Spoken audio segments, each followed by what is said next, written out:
All right. Well, hello everyone. Let's sit here and there we go. So I'm actually done with this Friday's garage sale. And before I start into the video that I wanted to talk with you guys on, I did make a video for yesterday. I tried multiple times to upload it. I don't even know if this video here is going to upload. If it does, great, but I don't know what happened yesterday. But it uploaded on my end and then was instantly shut off. So I have no idea what happened. But anyways, so this video is going to be about if you want to have a garage sale or how do you sell your stuff. And I'm going to go through a couple of different options and kind of what to expect from each one of them options. Okay. So if you're at a point in your life where your house is just cluttered, you have extra stuff, maybe you inherited stuff that you're not really interested in keeping, whatever your situation is, you have extra stuff. Okay. The quickest, easiest way to sell it for small items, things like what you see here, is garage sales. But you have to understand at a garage sales, you have very limited people that will come to your house. Maybe you get lucky, maybe you don't. You have people who are always looking for the best deal they can find. They are not looking at retail. I'd say about at least half, but probably more, of the people that come to a garage sale is looking to buy and resell, or they can't afford Walmart, so they're just trying to get by on whatever they can find. Your biggest sales are going to be friends, family, and neighbors who either subconsciously want to help you out or they're looking for your stuff that they've always wanted themselves. All right, so garage sales, do not get your hopes up. Whatever you make, but it is a basically a dice roll every single time you have a garage sale. If you've been watching this channel a while, you know that I have garage sales every Friday. I've averaged anywhere from say $100 up to $500-$600. So it really depends on what you have. It depends on if somebody shows up. It depends on whether they got paid that week, if they're getting paid every other week. So there's a lot of variables.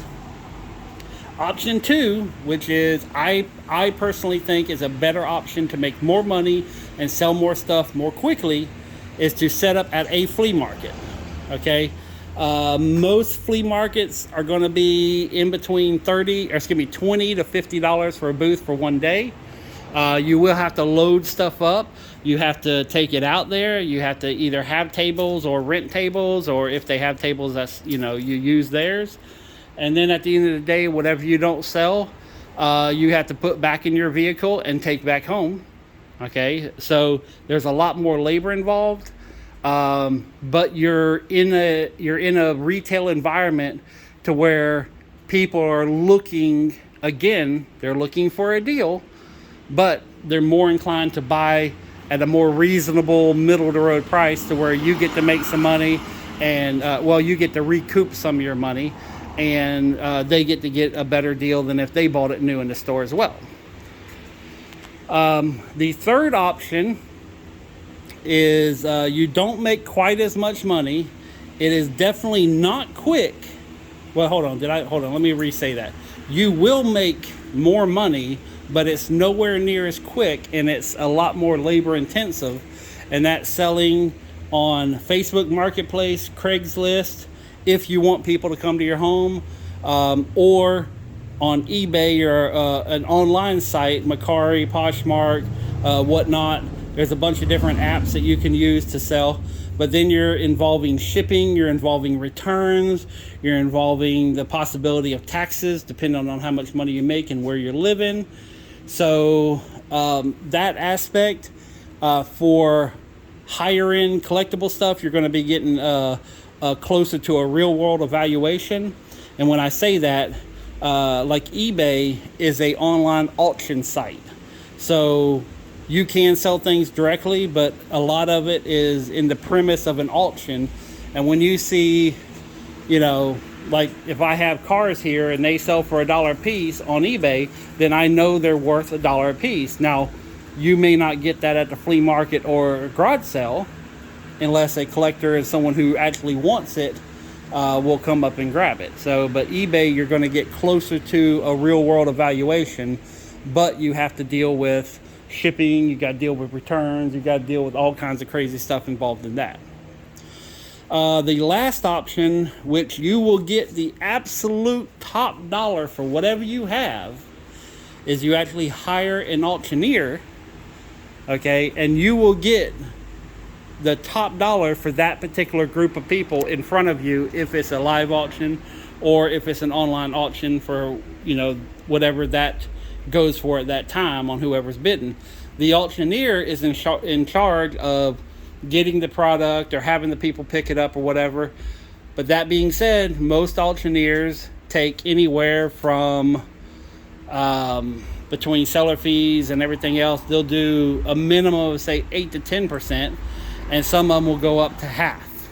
So it depends on which auctioneer, how it's being done, how big of an auction, blah blah blah. There's a lot of different things. So that right there is kind of a real world, real quick evaluation of how to sell. So real quick, you're not going to get top dollar. You're going to sell maybe 20 to 50% of the stuff, very rarely, unless I walk up to someone ever buy everything. And I do buy entire estates and everything else, but then that's how I ended up with all the stuff that I have. But garage sales is a good way to get quick cash, to get something for it, and the less you care about the money and the more you just want to get rid of it, the more you're going to sell. And believe it or not, you end up making more money per day by taking less money per item. I know that sounds weird, but the days that I have big, huge blowouts are the days that I make $500, $600, $700. When I'm firm and kind of stingy on my prices, them are the days that I make $100, $200, because I'm selling less stuff, but I'm selling it for more money. So it's kind of a weird situation. And again, I have, 30 plus years, 30. Well, I started at 10, I'm 49. So yeah, I've had 39 years of buying and selling in my blood. So I'm really good at what I'm doing. Again, flea market, that's probably, if you're a novice, if you're not a professional seller, if you're just trying to get rid of stuff and you have the means to load up a truck and take it to the flea market, that's probably the best bet. Plus you get to, meet some cool people. And at the end of the day, if you don't want to take it home, hey everybody, I'll sell you the whole table, $50, and just keep going down until someone buys it and let them haul it off. So, but yeah, there's a lot of ways to sell, but garage sale, flea market, the online, and then have an auctioneer do it for you. So, and I might be missing some other way, some kind of crazy thing, finding an uncle who's just bored with life and will buy everything. I mean, there's individual circumstances where, weird things can happen, but them are the four main ones. And I've helped out. Well, I can't say I've helped out, but I've had a lot of people come to my garage sale and try to sell.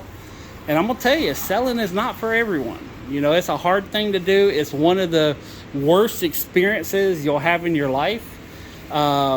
Because you know what you want for it, and when that reality does not, come to fruition, it's like you may have spent $50 on it.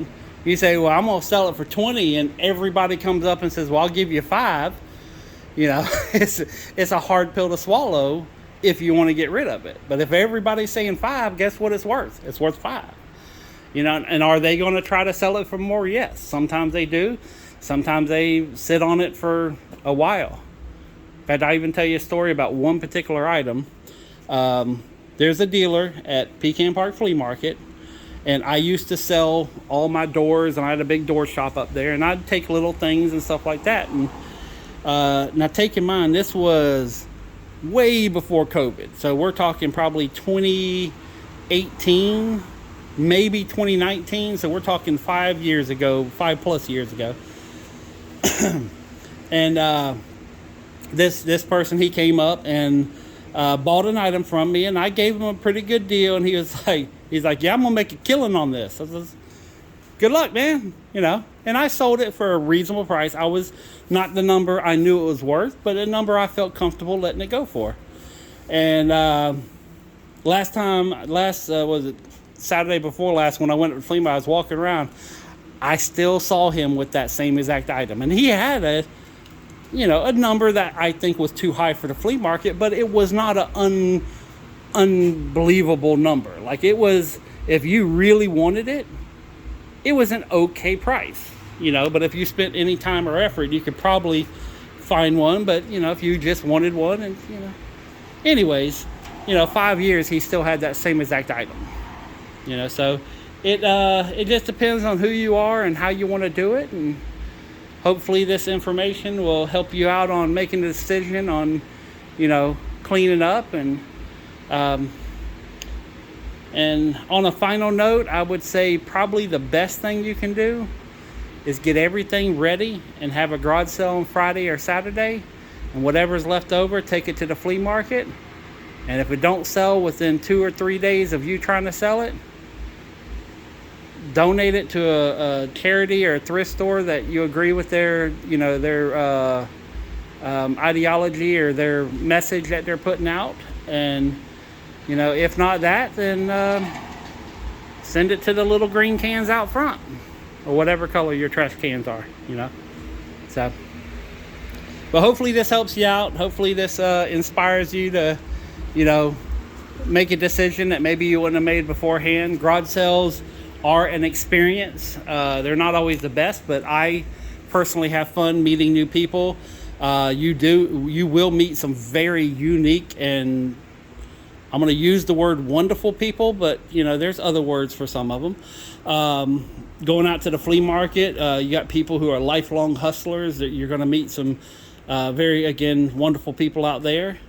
And if you haven't had a garage sale, if you haven't sold at the flea market, I recommend it even for the experience, because very few experiences make you money, and cleans your life out a little bit. But again, hopefully this helps. I will see you in another video. The next 2 weeks I have completely booked. I'm going to be working at the studio. I'm going to be renovating my house. I got a lot of irons in the fire, and by the end of this month, I will have one storage unit completely gone. No excuses. So I got a lot of work ahead of me. I may make some videos. I may not. I will make another Thursday video for the garage sale. But anyway, I think I'm done droning on. I hope everybody's having a wonderful day today. I really do. And I got some stories I want to tell you. My sister said I should make a video. I'm a little scared to make it, but I got some really cool stories for you guys coming up ahead here pretty soon. And I know that wasn't proper English, but that's what I used anyways. Live action. On that note, peace, love, money. I'm out.